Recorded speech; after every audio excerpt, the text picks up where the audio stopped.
Muito boa noite, família Soma. Boa noite. Como vocês estão? Alma lavada? A chuva, né? Que chuvinha boa para assustar o pessoal, movimentar. O pessoal tava aqui acomodado. Começou a chover até para cá, o pessoal para já que desperta, rapidinho. Coisa boa, assim. Às vezes um caos estratégico assim é bom para agitar as coisas. Isso me faz lembrar de um caos não tão estratégico que nós geramos, que nós provocamos. Por causa de nós. Há um caos no mundo hoje. Quando tu olha para o mundo, tu não percebe que tem algo de errado? Vocês não percebem isso? Cara, olha a vida, olha o mundo, olha as coisas como estão. Alguma coisa não está certa, né? Alguma coisa de errado está acontecendo. E eu quero explicar um pouquinho para vocês isso. O que acontece? Deus, quando criou, a Bíblia diz que ele criou todas as coisas e tudo era muito bom.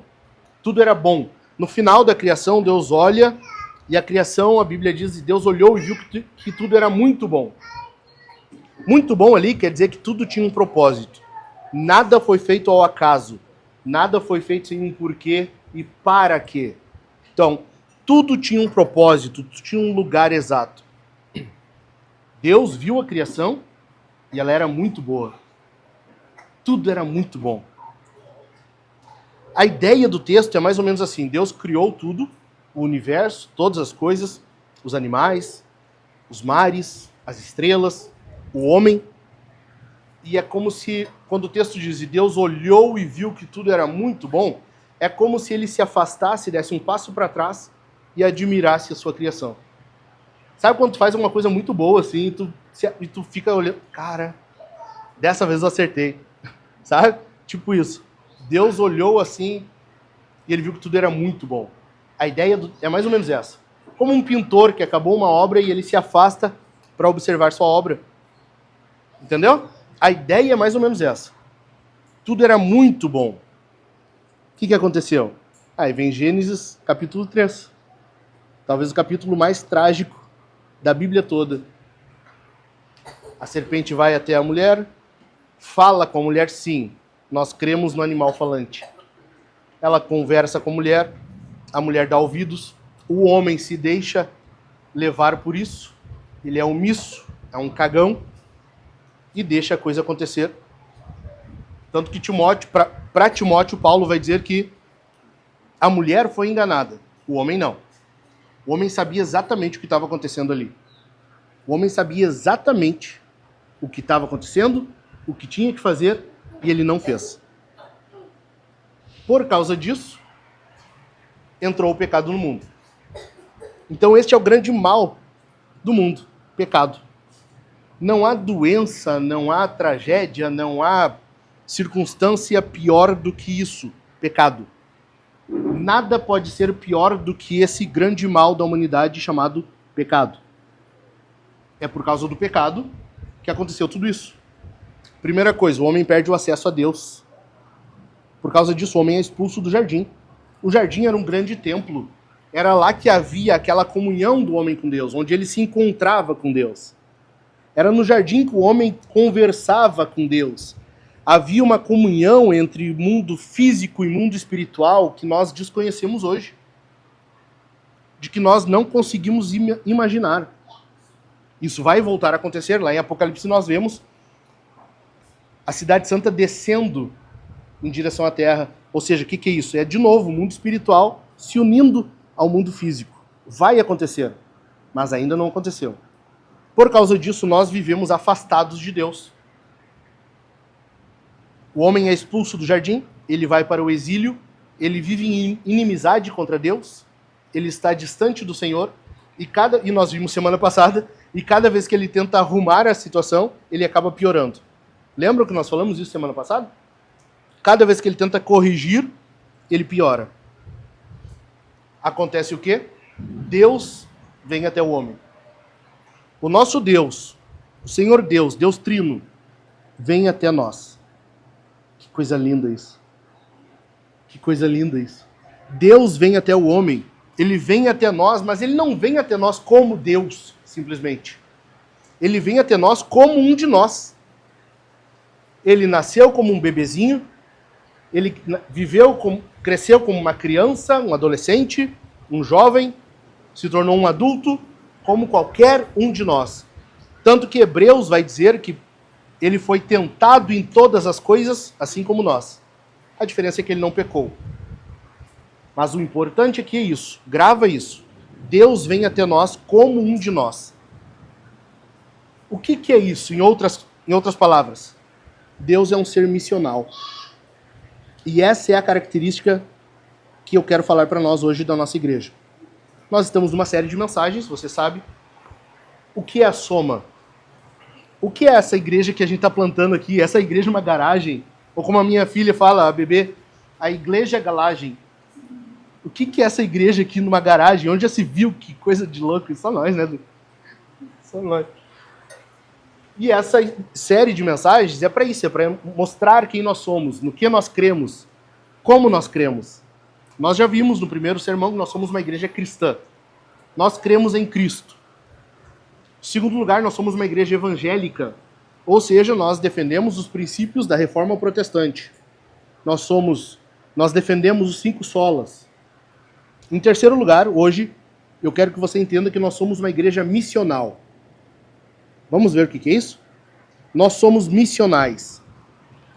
O que é isso? Basicamente é nós imitarmos Deus. Deus foi um ser missional. Ele vem até nós como um de nós. Ele entra no nosso mundo para nos resgatar. Missional é isso. É nós nos contextualizarmos com os não encontrados, com os perdidos. Ok? Então, nós entendemos que isso é uma ordem eclesiológica. Jesus falou em Mateus 28, ide por todo mundo, pregar o evangelho, batizando-os em nome do Pai, do Filho e do Espírito Santo, ensinando-os a guardar todas as coisas, a fazer discípulos, né? Ensinando-os a guardar todas as coisas que eu tenho ensinado. Esse mandamento de Cristo, essa ordem, porque isso é uma ordem, não é individual. Imagina o Dani. Dani, agora tu tem que ir por todo mundo pregar o evangelho. Primeiro, que não consegue. Segundo, que se ele for para todo mundo, imagina aí de cada pessoa, Jesus te ama, Jesus te ama, Jesus te ama, Jesus te ama. Lá pelo centésimo 115, ele já vai estar dizendo que Jesus te odeia, porque ele não aguenta mais falar Jesus te ama. Ele não suporta mais. Você imagina aí por todo mundo pregar o evangelho a toda criatura. Não tem como. Individualmente, isso é impossível. Por isso, nós entendemos que esse é um mandato eclesiológico. Essa é uma ordem para a igreja. Por isso, nós estamos plantando uma igreja aqui. Por isso, nós estamos plantando a Soma. Entendeu? Isso é uma igreja, nós cremos, a igreja missional é a igreja que age como Deus, que cumpre esse mandamento. Então, esse mandamento é para a igreja. Para isso, eu quero que tu grave isso aqui. Uma igreja missional é uma igreja biblicamente fiel, culturalmente relevante e permanente na busca pelo não alcançado. Eu vou repetir. Uma igreja missional é biblicamente fiel, culturalmente relevante e permanente na busca pelo não alcançado. Tu pegou isso aqui? Se tu entendeu isso aqui, tu entendeu a ideia do sermão. Tu pegou a grande ideia. Em algum momento ou outra, a chuva pode atrapalhar a tua audição, tu vai perder alguma coisa ou outra, mas a ideia tu entendeu. Ok? Então, para isso, eu quero que a gente veja 3 aspectos de uma igreja missional. 3 aspectos de uma igreja que busca ser missional. Em primeiro lugar, essa igreja ela é fiel na preservação das doutrinas imutáveis. Leia comigo aí Judas. Encontra aí Judas. Se tu não sabe onde fica, é o penúltimo livro da Bíblia. Fácil de achar. Vai de trás para frente, vai ter Apocalipse, o próximo é Judas.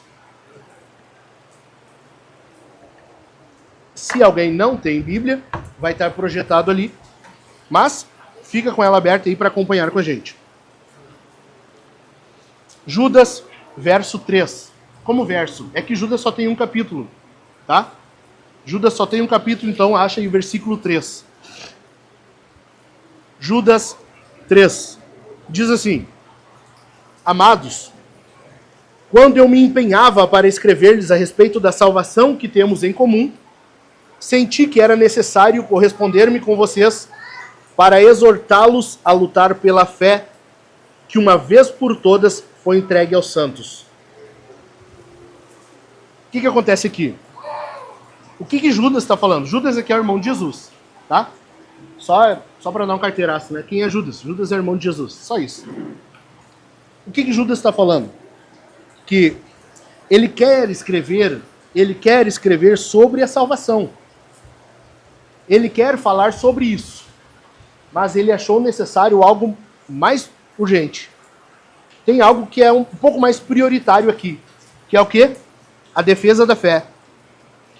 Para exortá-los a lutar pela fé que uma vez por todas foi entregue aos santos. Ou seja, a luta pela fé é algo que nós temos que permanentemente fazer. Uma igreja missional, então, ela defende verdades inegociáveis. Há verdades das quais nós não abrimos mão. Tem coisas que a gente não abre mão. Por exemplo, a fé aqui que Judas está falando é o conjunto de verdades cristãs. A doutrina cristã. Disso tem coisas que a gente não negocia. Ou seja, nós temos verdades que são inegociáveis para nós.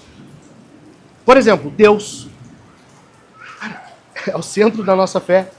Céu, inferno, pecado, criação, homem, mulher. A Bíblia, eu gostava das Bíblias mais antigas que dizia macho e fêmea, né? Era melhor. Hoje é homem e mulher. Alguns ainda falam humanidade. Ah, não. O bom é macho e mulher. Varão. Deus criou varão. Que tal? Há verdades que para nós são inegociáveis. Então, por exemplo, quando tu estiver no teu trabalho, essas coisas tu não negocia. No teu trabalho, isso são coisas que tu não negocia, tu não abre mão. Essas verdades tu não abre mão. Por quê? Porque fazem parte do cerne da fé cristã. Uma igreja missional, então, ela é missional, e eu já vou explicar mais o que é contextualizar, mas entenda, há verdades que são inegociáveis. Ok? Tem verdades para nós que são inegociáveis. Deixa eu dar um exemplo para vocês. Atos 17. Paulo está lá em Atenas. Paulo está em Atenas pregando o evangelho, ele está no Areópago, e ele está falando sobre Jesus.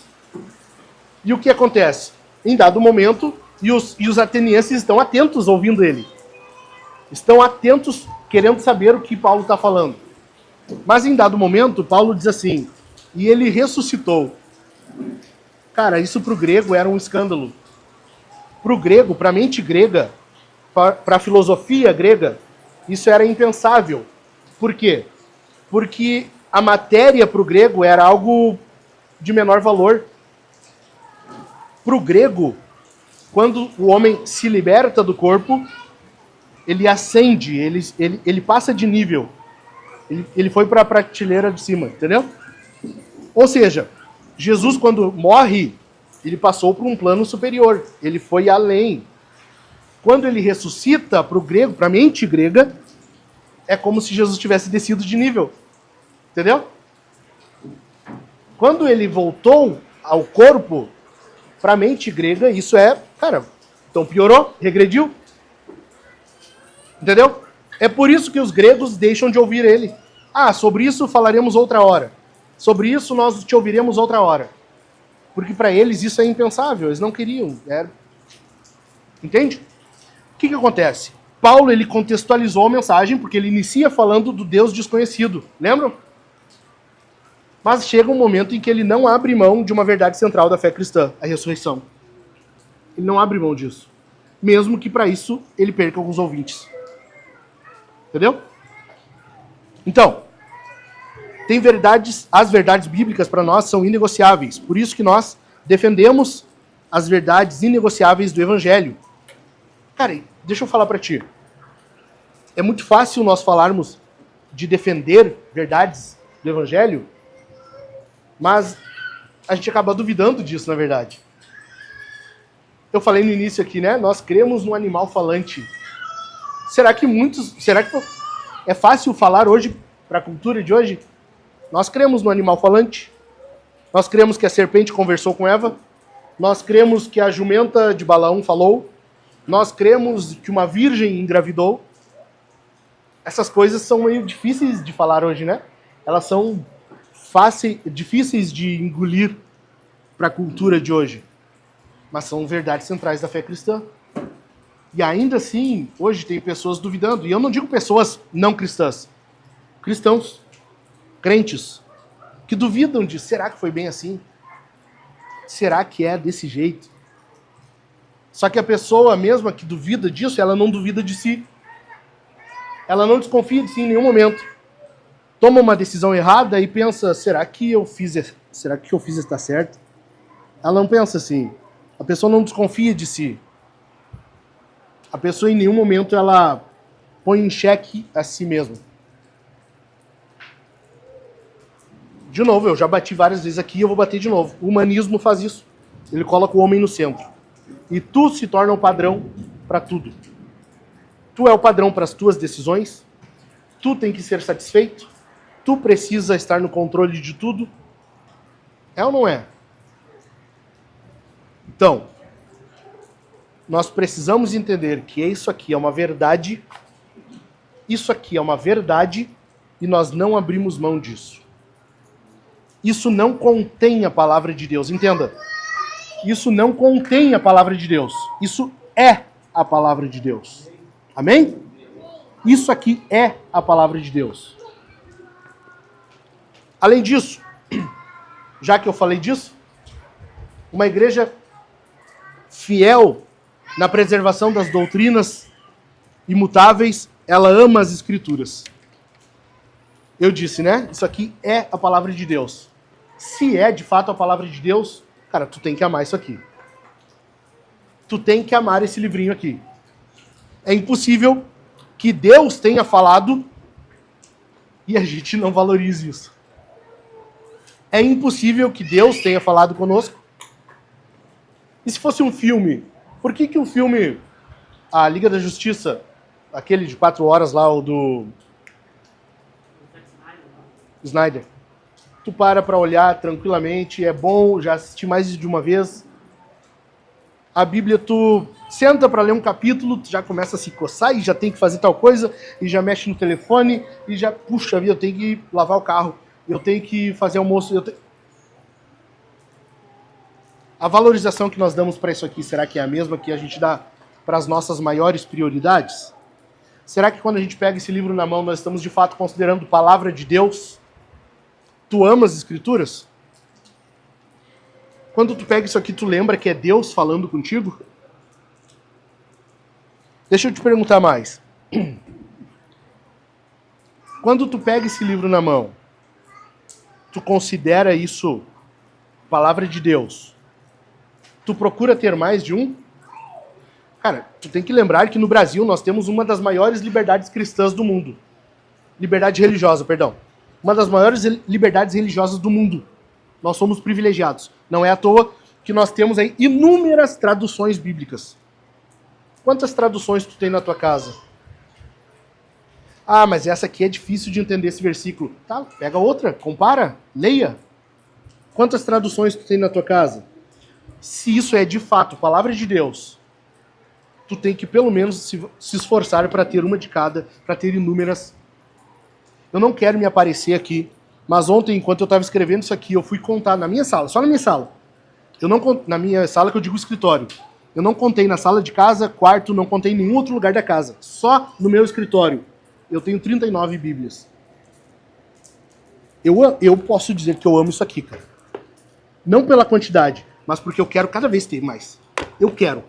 Se vier alguém na minha casa, eu estou fazendo culto, não tem Bíblia? Pega. Pode pegar, é tua. Eu quero que as pessoas tenham. Eu quero distribuir isso aqui. Eu quero que nós tenhamos Bíblias aqui nas cadeiras, para quando chegar um visitante, nós dizermos, toma, é um presente nosso para você. Uma igreja missional, uma igreja que se importa não só em amar as Escrituras, mas com que os outros também amem as Escrituras. Entendeu? Nós teremos. Não é uma questão de talvez. Não, vamos ver. Não. Nós teremos Bíblias nos bancos para dar aos visitantes. Ainda não tem como. Infelizmente. Mas teremos. Teremos. Porque nós queremos que os outros também amem a palavra de Deus. É por isso que nós amamos genealogias. Sabe aquele trechinho chato que tu não gosta muito de ler, às vezes tu pula? Nós amamos isso. Quem ama a palavra de Deus, ama ler genealogia. Ama. Ama. Ama genealogia. Porque por meio disso ali a gente está vendo. É assim que Deus fez com que chegasse lá em Jesus. É isso aqui. Foi assim, essa linha aqui então, que foi indo até o Senhor. A promessa, a profecia se cumprindo. Entendi. Foi por meio desses escândalos todos, porque tu vai ler genealogia, parece revista de fofoca, né? Pô, primeiro que na entrada de Jericó lá, o cara casa com a prostituta, Raabe. Dela vem ali no livro de Ruth, a Moabita. Um povo que a adoração deles era só sacrificar a criancinha, só isso. Coisa pouca. É essa mulher que vem para o povo de Deus, se converte e segue a linhagem por meio dela, que vem Davi. Davi só mandou matar o marido da mulher para ficar com ela. Só. Coisa pouca. Tu vai ler as genealogias, parece revista de fofoca. Só os podres. Mas não vai ler genealogia só para ver as fofocas, tá? Não faz isso. Nós amamos genealogias, porque a gente vê que por meio disso ali, Deus está cumprindo a sua palavra. Deus está usando aquilo ali. Amém?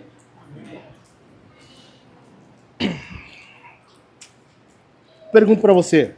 Perguntinha só para tu pensar. Não me responde. Eu não quero constranger ninguém. Mas tu prefere ler a Bíblia ou terminar aquela sériezinha do Netflix que tu está olhando lá? E aí? Ou do Prime, quem tem Prime? E aí?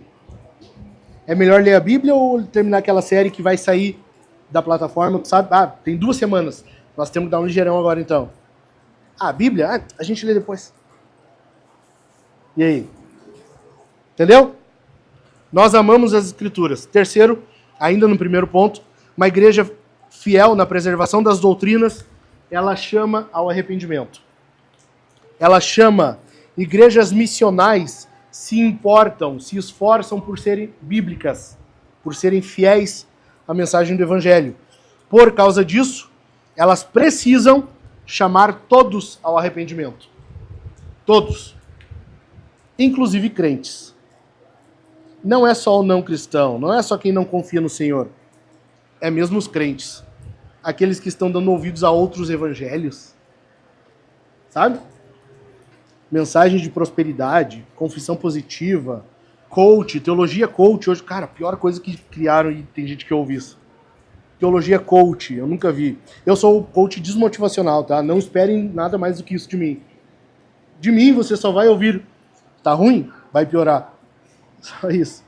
Só. Se esforce, porque o teu esforço, a tua derrota de hoje, causará a tua derrota de amanhã. Tipo isso.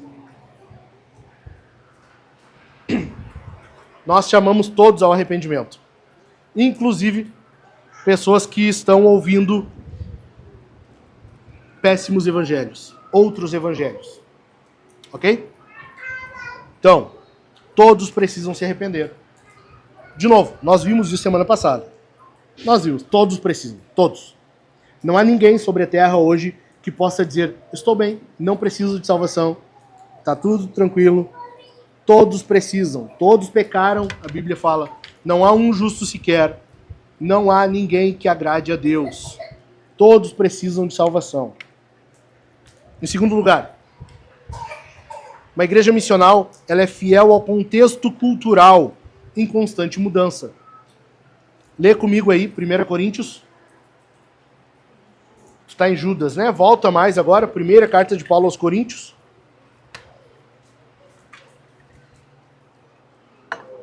Capítulo 9. 1 Coríntios 9. Nós vamos ler dos versos 19 ao 23. 1 Coríntios 9, 19 ao 23. Diz assim: porque, sendo livre de todos, fiz-me escravo de todos, a fim de ganhar o maior número possível. Para com os judeus, fiz-me como judeu, a fim de ganhar os judeus. Para os que vivem sob o regime da lei, como se eu mesmo vivesse para ganhar os que vivem debaixo da lei, embora eu não esteja debaixo da lei. Aos sem lei, como se eu mesmo fosse, não estando sem lei para com Deus, mas debaixo da lei de Cristo, para ganhar os que vivem fora do regime da lei. Verso 22. Fiz-me fraco para com os fracos, a fim de ganhar os fracos. Fiz-me tudo para com todos, a fim de, por todos os modos, salvar alguns. Verso 23. Tudo faço por causa do Evangelho, para ser também participante dele. O que é isso? Nós temos 3 maneiras de nos relacionar com a cultura. Presta atenção nisso aqui. Tem 3 formas de nós nos relacionarmos com a cultura. Nós aceitamos algumas coisas da cultura, nós rejeitamos algumas coisas da cultura e nós redimimos algumas coisas da cultura.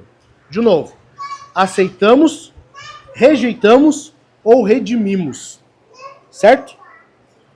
Então, em primeiro lugar, uma igreja missional que é fiel ao contexto cultural, ela entende a cultura. Tu precisa analisar o contexto cultural em que tu vive. Novo Hamburgo, contexto da igreja Soma. O que é que é uma cidade rica, ou era, né?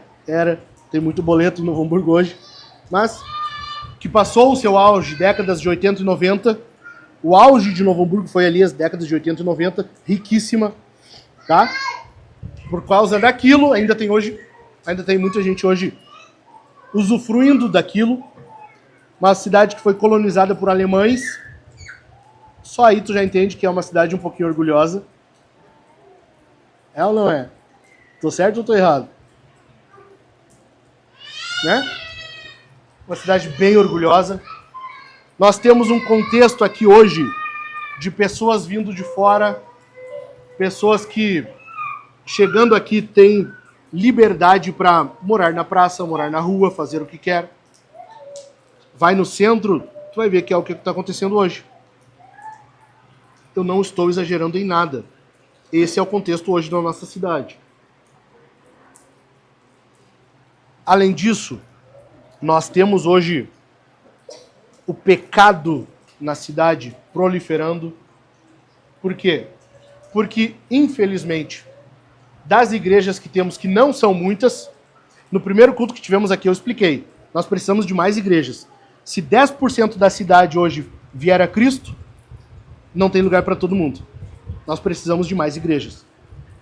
Entendido? Mas dessas que tem, algumas estão pregando um evangelho bem soft, bem Nutella. Ok? Então, nós precisamos entender o contexto à nossa volta. Eu expliquei para vocês, Jesus, quando ele veio nos salvar, ele entrou no nosso mundo. Ele se fez um de nós. Ele se tornou homem. Ele se tornou um ser humano. Jesus, ele entendeu a nossa vida vivendo a nossa vida. Hebreus vai dizer que Jesus aprendeu. Tá, mas ele não é Deus? É. Ele não é onisciente? É. Mas ainda assim, aprendeu por meio das coisas que viveu. O que é isso? O aprender ali em Hebreus é um termo utilizado para aprender na prática. É aprender vivendo aquilo ali. Jesus aprendeu experimentando a nossa vida. O Novo Testamento foi escrito em grego, né? A maioria do Novo Testamento. Alguns trechos em aramaico, mas majoritariamente foi escrito em grego. Que grego foi usado? Grego clássico? Não. Grego koiné, grego comum, grego do povão. Por quê? Porque é o grego que todo mundo entendia. Era o grego que se entendia em todo o Império Romano. Era o grego que era mais fácil de se espalhar a mensagem. Isso não é contextualização? Estão entendendo por que tem intervalo? É para não acontecer isso. Tá? Esposa do pastor levar as filhas no banheiro. É para isso que nós temos intervalo. Seguindo.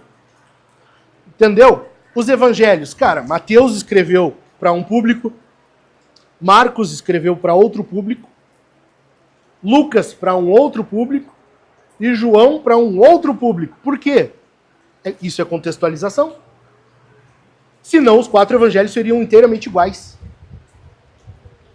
Eles são diferentes. Eles são apresentados de forma diferente. Relatos diferentes. Às vezes mesmos relatos em sequência diferente. Por quê? Porque eles tinham propósitos diferentes. O público diferente. Eles estão contextualizando a mensagem. Entendeu? Eles estão apresentando o evangelho na forma que o seu público vai entender.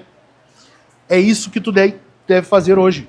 Tu deve falar o evangelho, tu deve falar a mensagem de um jeito que as pessoas entendam, de acordo com o contexto delas. Entendido? Deixa eu perguntar para vocês. Qual é a música que está em voga hoje? No topo. Soma. Qual é a música hoje que está no topo? Oi? Não gospel. Não. Hã? Qual música está no topo hoje? Não sabem, né? Ontem eu fiz de propósito. Nós fomos no mercado. Na volta eu liguei na Rádio Alegria. Sabe a Rádio Alegria? Que tristeza aqui. Eu liguei na Rádio Alegria. Disse pra agora nós vamos ir ouvindo rádio para casa. Para entender a cultura, tu precisa entender a cultura. Quando foi a última vez que tu ouviu rádio? Rádio. Quando? Tu precisa entender a cultura onde tu está vivendo. Tu precisa entender o que as pessoas estão ouvindo. O que as pessoas estão aprendendo na cultura. O que elas estão sendo instruídas, porque isso é uma instrução. As músicas que se ouvem, o que é ensinado. Ou tu acha que o período do BBB agora não é uma instrução para o povo? A Fazenda. Tu acha que é só uma atração? Só isso? Só um passatempo? Tu precisa entender. Assista a TV. Assista a TV. Tira um dia para isso. Para assistir TV. Hoje eu vou me contextualizar. Eu vou ver o que a cultura está apresentando. Eu vou ver o que as pessoas estão vendo. E vai assistir um dia de TV. Ouvir rádio. Cara, ontem eu liguei na Alegria. Alegria, para quem tá de fora, é uma rádio de Novo Hamburgo aqui, tá? Toca geralmente sertanejo. E, cara, dá vontade de cortar os pulsos dentro do carro.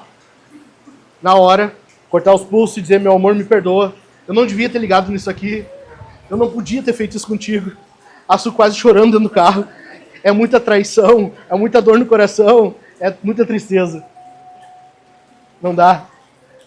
Não dá. 5 minutos que tu ouve, tu já não aguenta mais. Tu já precisa de um Rivotril, alguma coisa assim. Tu precisa de um antidepressivo. Não dá. Mas é a cultura. É a cultura. É o que as pessoas estão ouvindo. Entendeu? Nós precisamos entender a cultura. Entender o que eles estão ouvindo, o que eles estão aprendendo. Cara, pega as músicas num contexto geral, tá?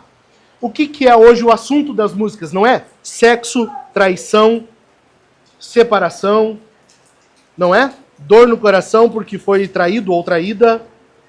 É ou não é? Antes aqui eu brinquei com o pessoal.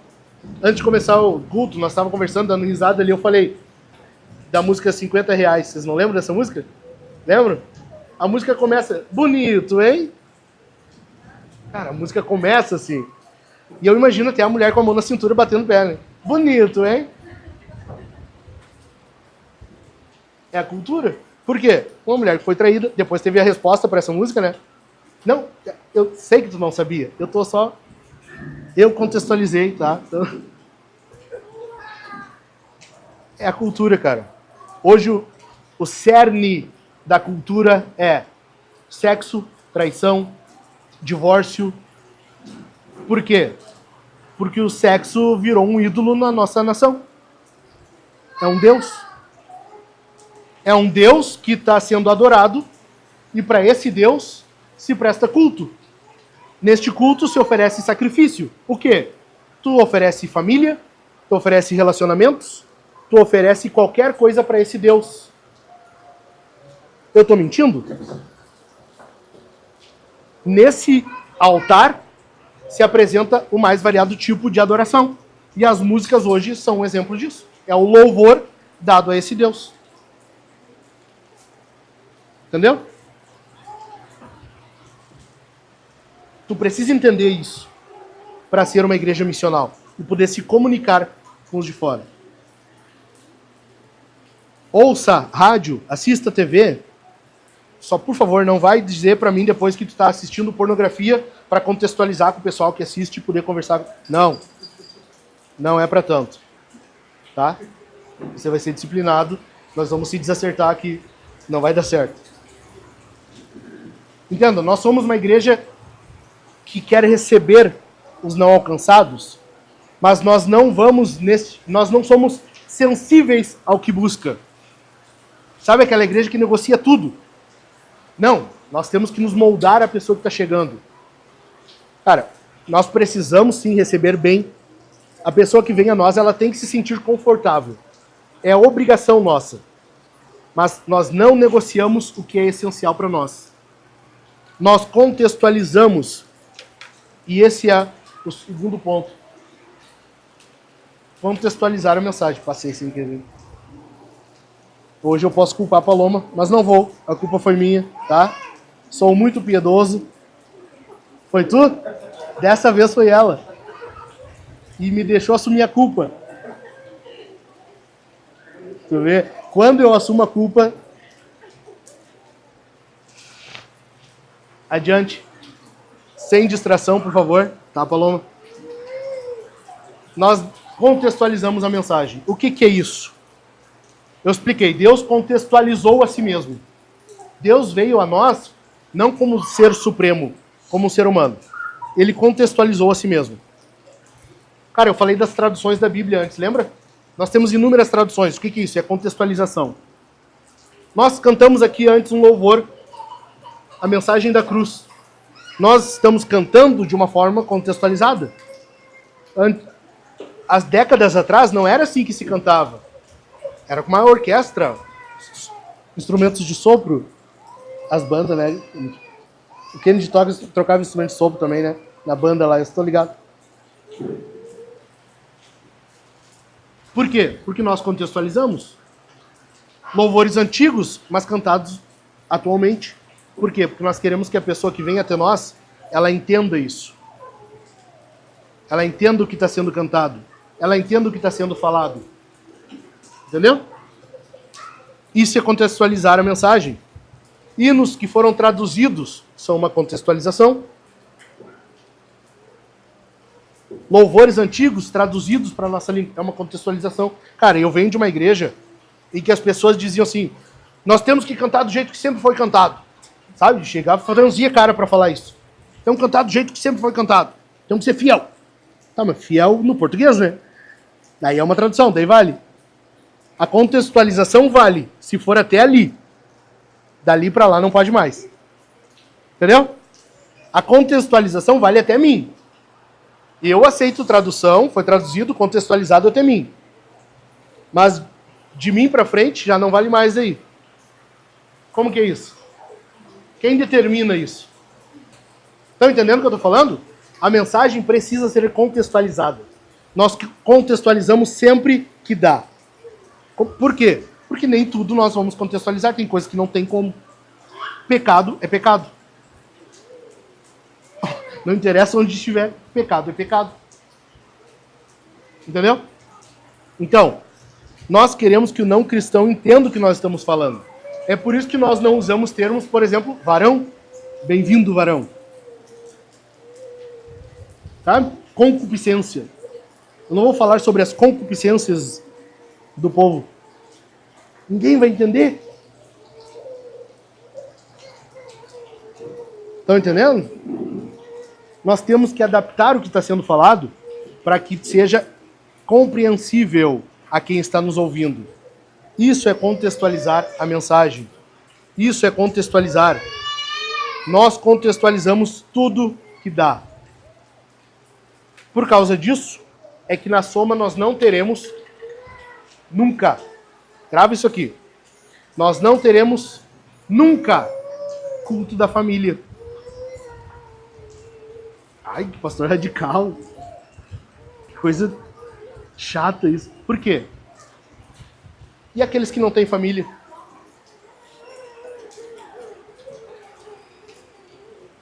E quem não tem família?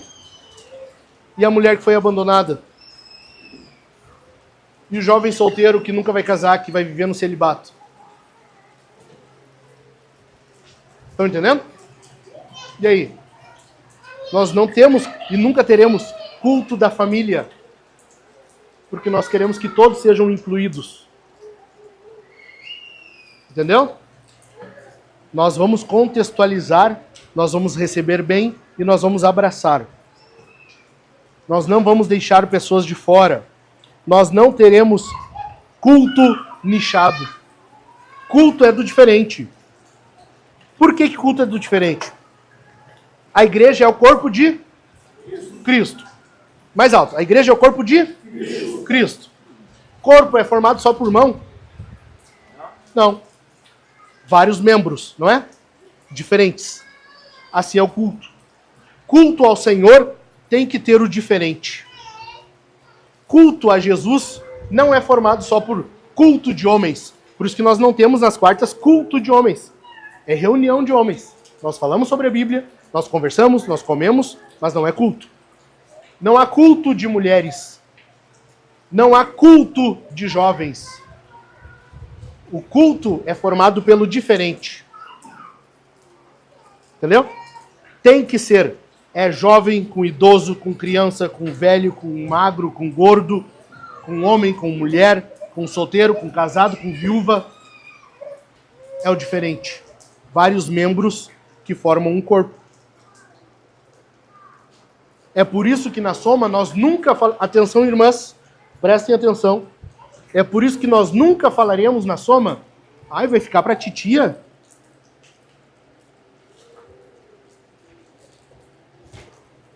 Sabe? A mulher às vezes está demorando para ter filho, a mulher às vezes não está com a mente totalmente preparada, não aprendeu ainda sobre aquilo ali, então ela não está aceitando bem a maternidade, e aí vem alguém e diz, ei, vai ficar para titia? Nós não teremos isso aqui, porque você está excluindo a pessoa. Entendeu? Solteiros. Os solteiros são muito amados em nosso meio. Solteiros são muito amados em nosso meio. Crianças são muito amadas em nosso meio.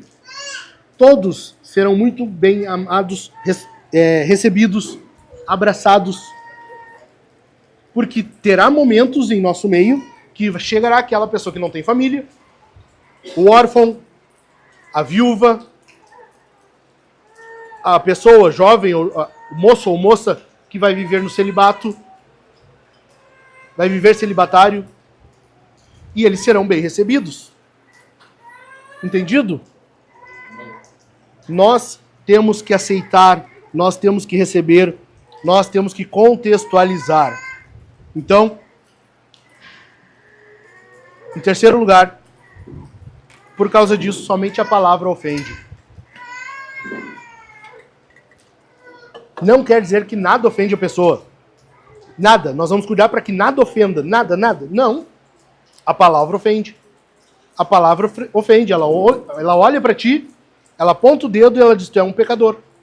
Tu precisa de salvação. E o único salvador que tem é Jesus. Isso que tu está fazendo é pecado. Isso que tu está fazendo é errado. Não deve continuar assim. A palavra, ela olha para a pessoa e ela diz, meu irmão, minha irmã, isso que tu está fazendo é errado. Te arrepende. Mas quem faz isso é a palavra. Entendeu? A palavra de Deus é que ofende. Ela é que confronta, não nós. Por isso que nós recebemos bem, nós faremos de tudo já estamos fazendo para sair daqui e ir para um prédio. Estamos procurando já, estamos esperando resposta do proprietário, para que nós tenhamos condições de ter um ambiente mais confortável, melhor do que aqui, para que tenha um ambiente que nós possamos receber melhor as pessoas, para que seja um ambiente que nós tenhamos melhores condições para receber as pessoas. Por quê? Porque a pessoa quando chega, imagina a pessoa que não é cristã, ela sai de casa, já é uma barreira enorme ela vencer, ter que sair de casa e ir para uma igreja. Eu vou no culto. Imagina a pessoa, te coloca no lugar de um não cristão. Uma pessoa que não frequenta a igreja. Uma pessoa que talvez nunca foi numa igreja. Já é uma barreira enorme ela vencer isso aqui e ir até um culto. Quanto mais chegar no ambiente de culto, ou no meio do povo cristão, e ser mal recebido. Não tem como. O que nós diremos diante do Senhor se isso acontecer um dia? Nós, no grande juízo, diante do trono branco, diante do grande Senhor do universo, e ele dizer, o que tu tem a dizer desse aqui, que estava no culto, não foi recebido, visitou o culto, no final vocês ficaram conversando só as panelinhas lá entre vocês, e o visitante foi embora sem nem falar com ninguém, não foi cumprimentado por ninguém, e nunca mais voltou numa igreja. Não pode acontecer isso. Entenderam? Nós vamos receber bem. Nós temos que receber bem. A única coisa que confronta a pessoa, a única coisa que ofende a pessoa é a palavra de Deus. Entendido? Certo?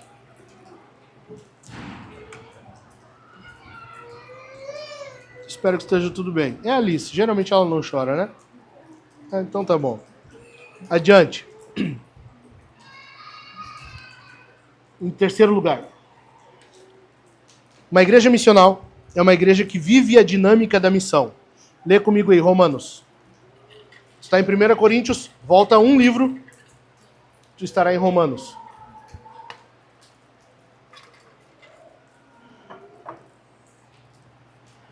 Romanos capítulo 10. Romanos capítulo 10.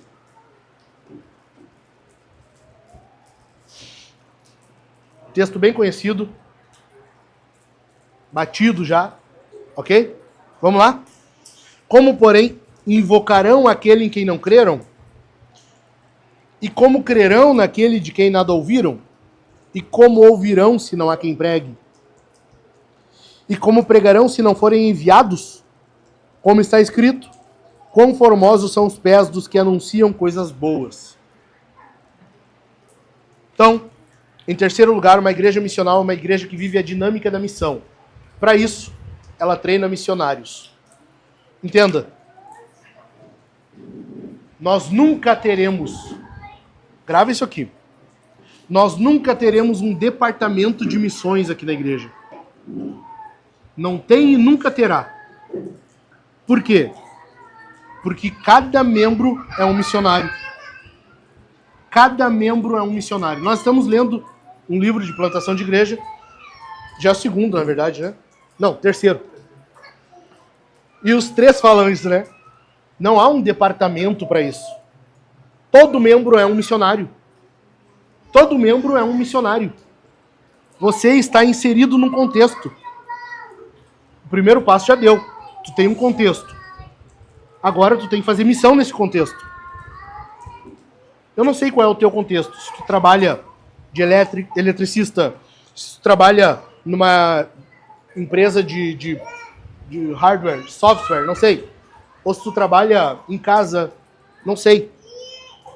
Independente de onde for, o teu contexto é o teu local de missão. Pastor, eu quase não saio de casa. Não, mas tu vai abastecer, né? Tu abastece o carro. Mas tu vai no mercado, né? Tu sai de casa, né? Tu vai na academia.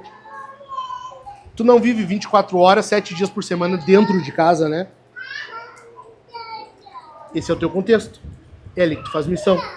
Ah, pastor, mas eu trabalho 12 horas por dia na empresa. É lá teu local de missão. É isso mesmo, tu entendeu? Agora vai em missão. Todo membro de igreja é um missionário.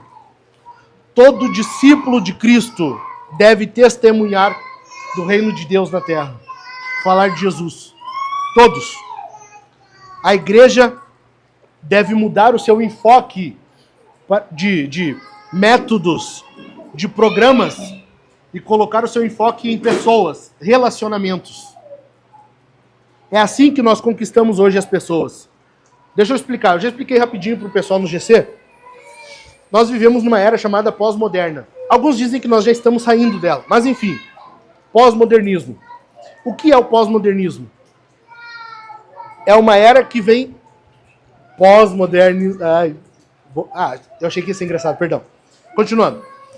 Vem depois do modernismo. O que é o modernismo? Era a época da lógica, da coerência. Estão prestando atenção? Atenção em mim aqui, por favor.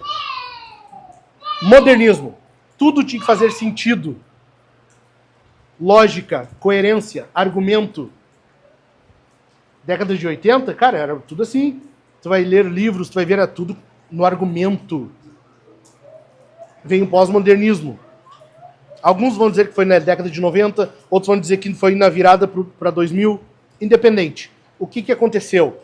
Pós-modernismo, ele vem e ele desconstrói tudo que o modernismo levantou. Agora, então, a lógica já não tem mais tanta importância. Tá entendendo?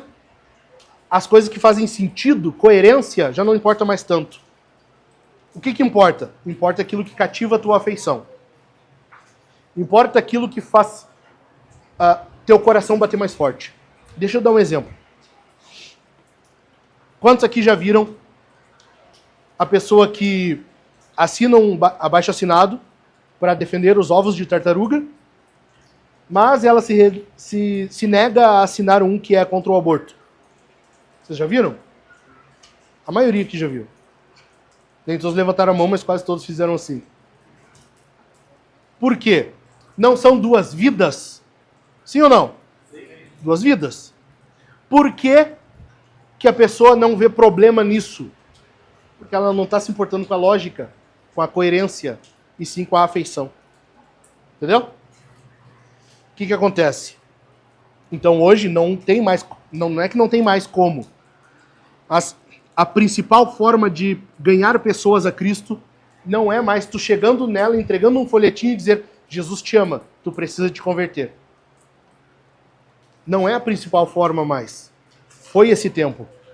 Em alguns locais, em alguns contextos, pode acontecer? Pode. Mas hoje, nos grandes centros, nas grandes cidades, isso funciona? Não. Como que se faz então? Você tem que conquistar a pessoa pela afeição. Criar vínculo. Criar relacionamento. É assim que tu faz missão. Tu cria amizade. Tu convida o teu colega de trabalho para ir na tua casa tomar um café, jantar, almoçar, e você convida de novo, e de novo, e de novo. A pessoa, primeiro ela cria um vínculo contigo, e aí você traz ela para a igreja. Entendeu? Por quê? Porque ela foi conquistada na sua afeição primeiro, no seu gosto. Depois aqui. Ficou claro para vocês? Crie relacionamentos. Crie relacionamentos. Nós queremos a salvação das pessoas. Por isso, nós nos importamos com as pessoas. Por isso, nós nos relacionamos com as pessoas. Certo? Independente de método, de programa de missão, de evangelismo, nós focamos nas pessoas. Ok? Segundo lugar.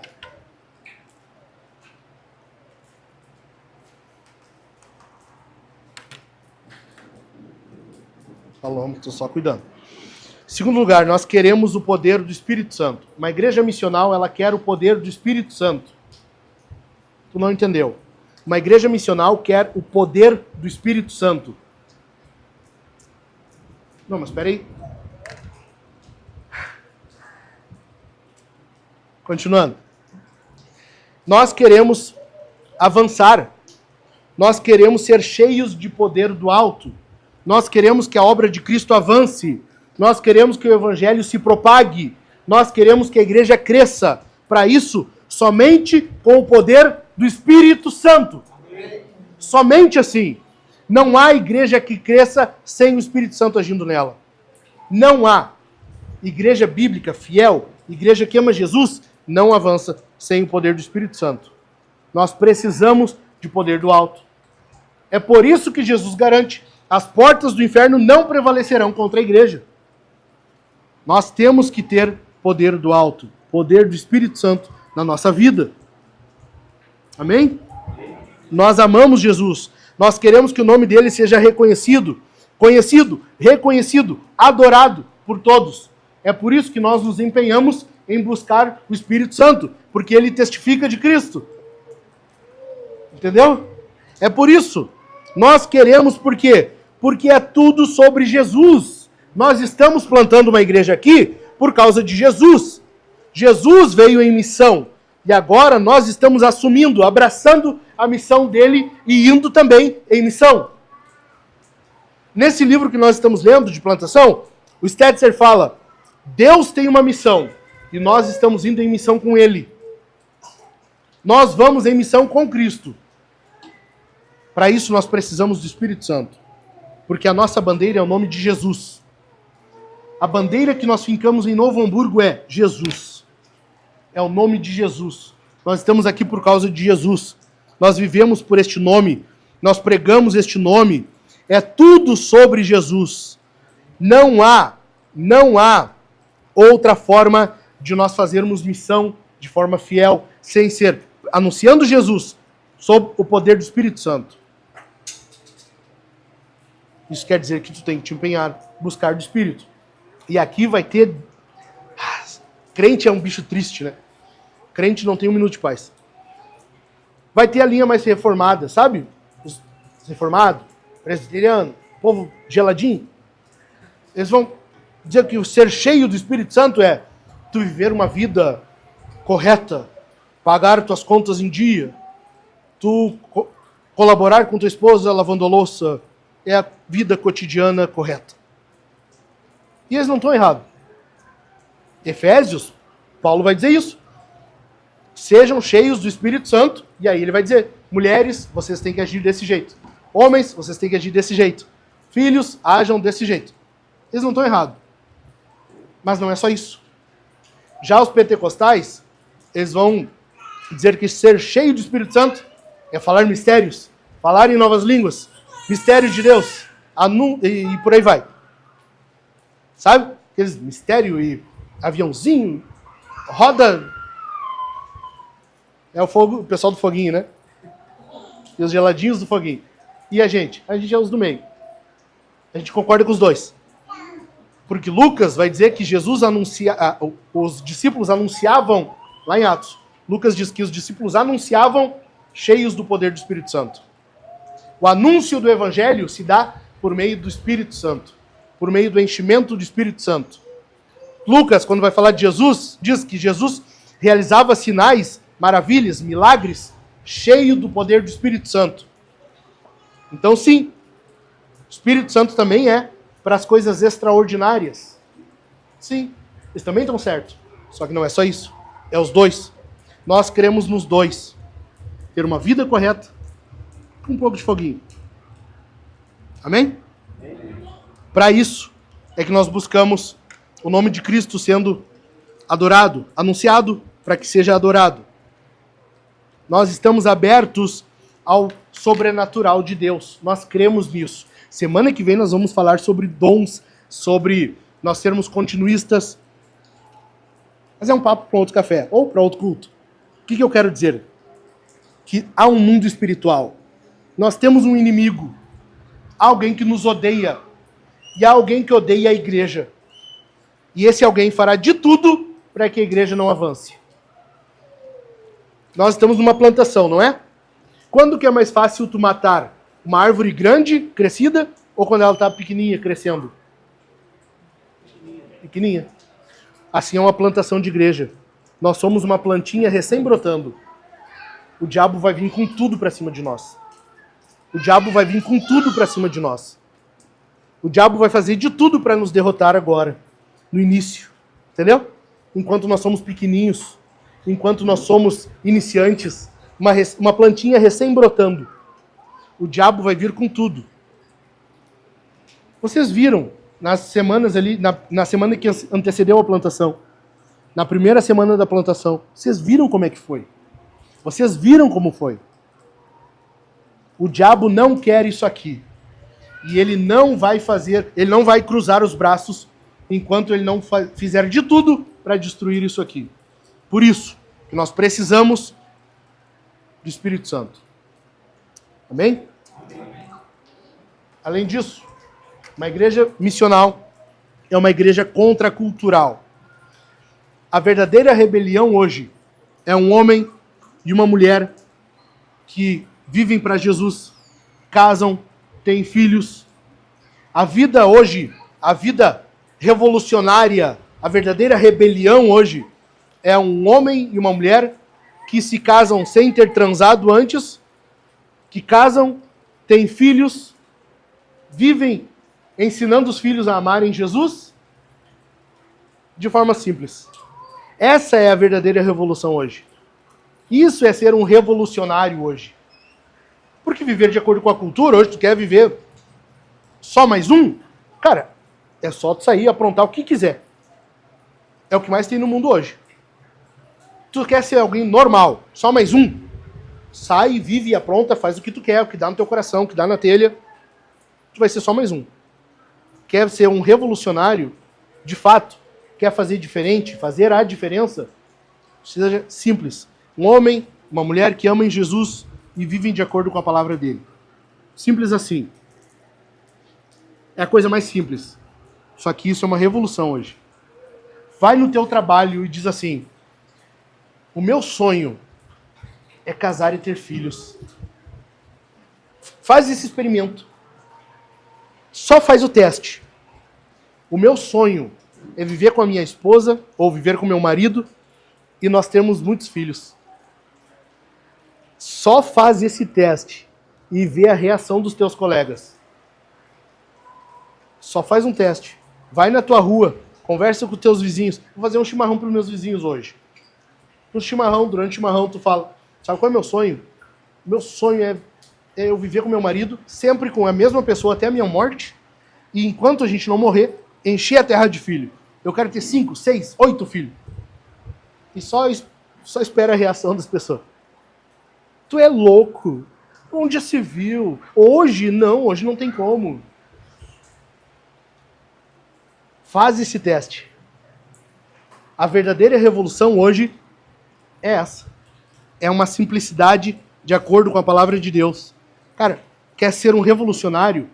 Casa, vive com a tua esposa, seja fiel a ela a vida toda, cumpre o teu trabalho, seja o melhor trabalhador que tu puder, ensina os teus filhos a amar Jesus.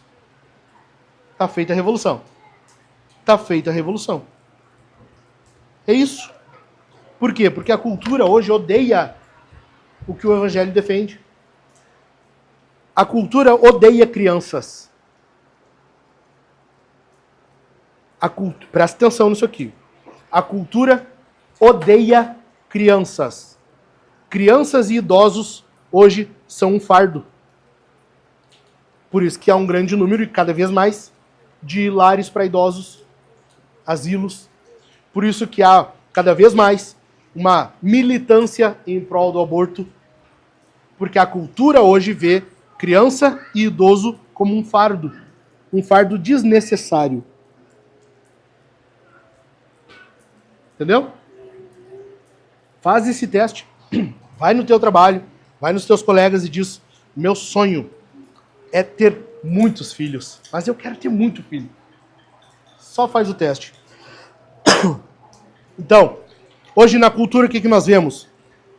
Homens imbecis, extremamente idiotas, que para serem os grandes, serem os cara, eles traem suas esposas, eles dormem com quantas eles podem. Esses são os caras que se acham o máximo. Caras extremamente imbecis, que abandonam, que não cuidam, que não protegem.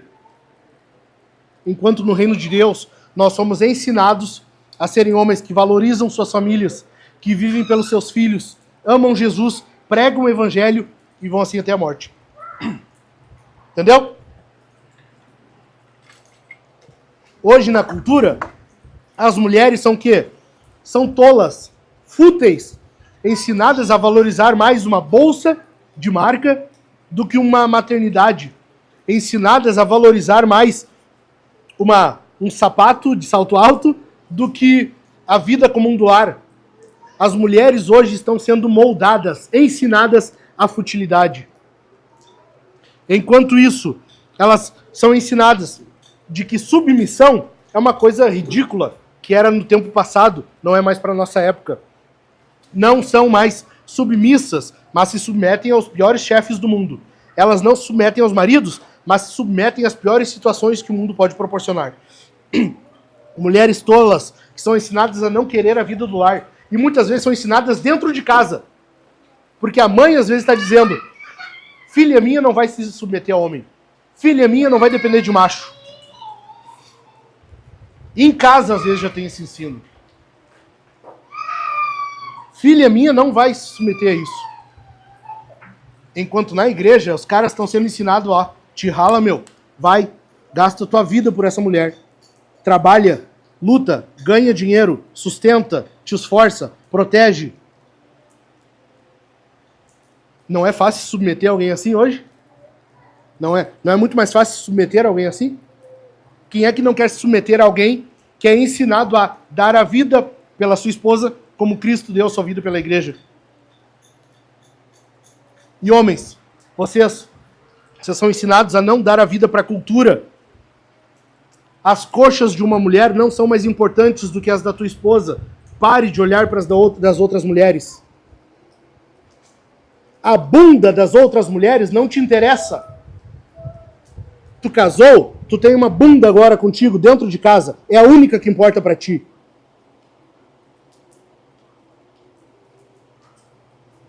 Deus foi tão gracioso contigo que ele olhou para essa cara feia que tu tem. E ele pensou, tá, eu vou dar uma mulher para ele. Tá. Não, senão ele não vai ter jeito, não vai conseguir. E ele te deu uma esposa. Pronto, tá ali. Um par de coxa, uma bunda, um par de teta. E ainda assim, os caras ficam babando olhando para as outras na rua. Tolice. Tolice. A Bíblia chama isso de tolice. E Provérbios vai dizer que esse é o caminho da morte. Esse é o caminho da morte. Tu quer morrer? Segue esse caminho. Quer ir para o inferno? Segue esse caminho. A verdadeira revolução hoje são homens que trabalham, sustentam suas casas, vivem pelas suas esposas, se dedicam a elas, cuidam dos seus filhos. Só. Não é nada demais. Não é nada demais. Por isso que o foco principal da igreja aqui são os homens. Cara, vocês não vão valorizar as mulheres. Não, não é isso. Calma. O foco principal são os homens. Tendo homens maduros, homens parecidos com Jesus, a mulher floresce. A mulher sendo cuidada, ela estando casada com um homem parecido com Jesus, cara, a mulher dispara, ela floresce, ela cresce. Agora, bota ela casada com um tolo, com um vagabundo. É uma tragédia para a mulher.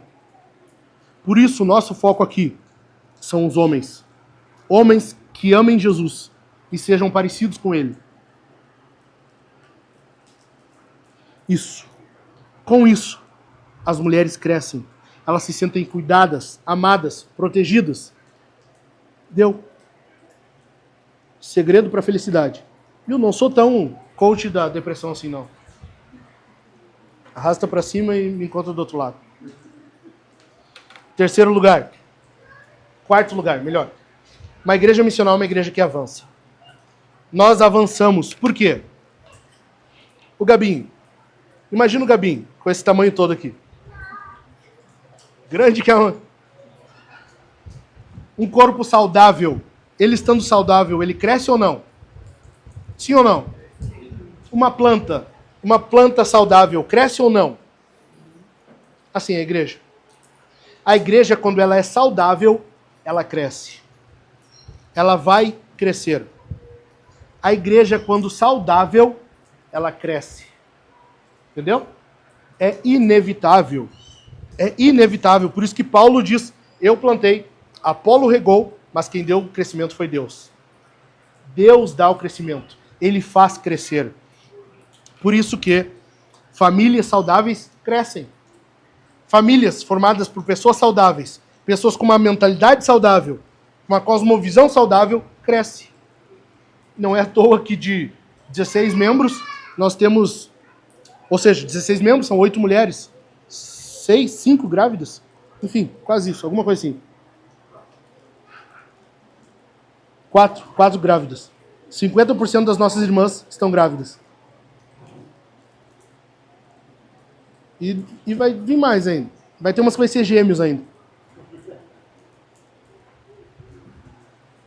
Famílias saudáveis crescem. Entendido? A igreja é a mesma coisa. Então, prepare-se. Na soma, nem sempre vai ser isso aqui. Um grupinho que se reúne para fazer piquenique, que fica depois do culto tomando café. Nem sempre vai ser assim. Terá um momento em que você vai pensar, você vai falar assim, oh, ele é membro, eu nem sabia que ele passou pela catequese e é membro já, nem sabia. Quem é aquele? Eu não conheço. Nem sempre será esse grupinho aqui, porque vai crescer. Amém?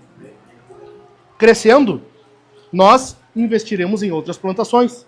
Eu já falei para vocês, a nossa oração é que o Dani vá embora. Nós queremos que o Dani vá embora. Porque o Dani vai plantar uma igreja. Amém? Amém. A nossa oração é, o Dani foi embora. Amém. Nós queremos igrejas sendo plantadas. Nós queremos igrejas sendo plantadas no Rio Grande do Sul inteiro. Nós precisamos de igrejas aqui. Nós precisamos de evangelho aqui. Nós precisamos de Jesus sendo anunciado aqui. E nós investiremos em missão. Missão, tanto transcultural, podemos. O nosso sonho é plantar a igreja no Uruguai. O país mais ateu da América Latina. Nosso sonho é mandar missionário para lá. Mas nós plantaremos igreja aqui também. Porque nós entendemos que todos aqui são missionários. Certo? Concluindo. Falou concluindo, então, o pessoal já suspira um pouquinho, né? Estou fechando a Bíblia, tá? Fique em paz. Charles Spurgeon dizia assim, todo cristão é um missionário ou um impostor. Todo cristão é um missionário ou um impostor. Se você não evangeliza, se você não fala de Jesus, você é o quê? Crente precisa falar de Jesus. Se Jesus é a melhor coisa da vida, e nós falamos que é, e nós cremos que é, se Jesus é a melhor coisa que aconteceu para nós, se Jesus é a melhor coisa que jamais poderia alguém pensar em outra coisa maior que isso, como que a gente não anuncia isso para as pessoas? Como que a gente é parado pela vergonha, pelo medo? Não pode isso. Certo? Certo, gente? Fique em pé.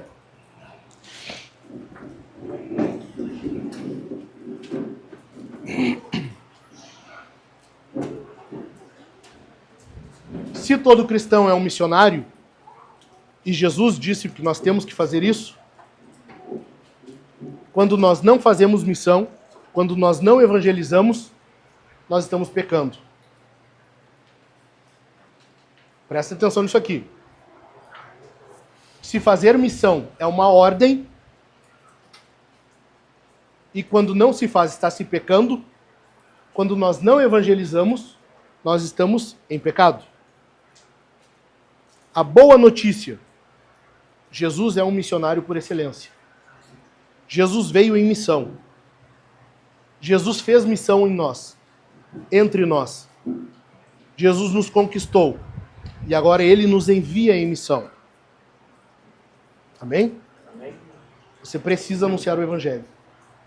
Você precisa conhecer melhor, entender melhor de Jesus. Conhecendo melhor o teu Senhor, você estará certamente mais empolgado, mais motivado, mais encorajado para falar dele. Falar de Jesus. Ok?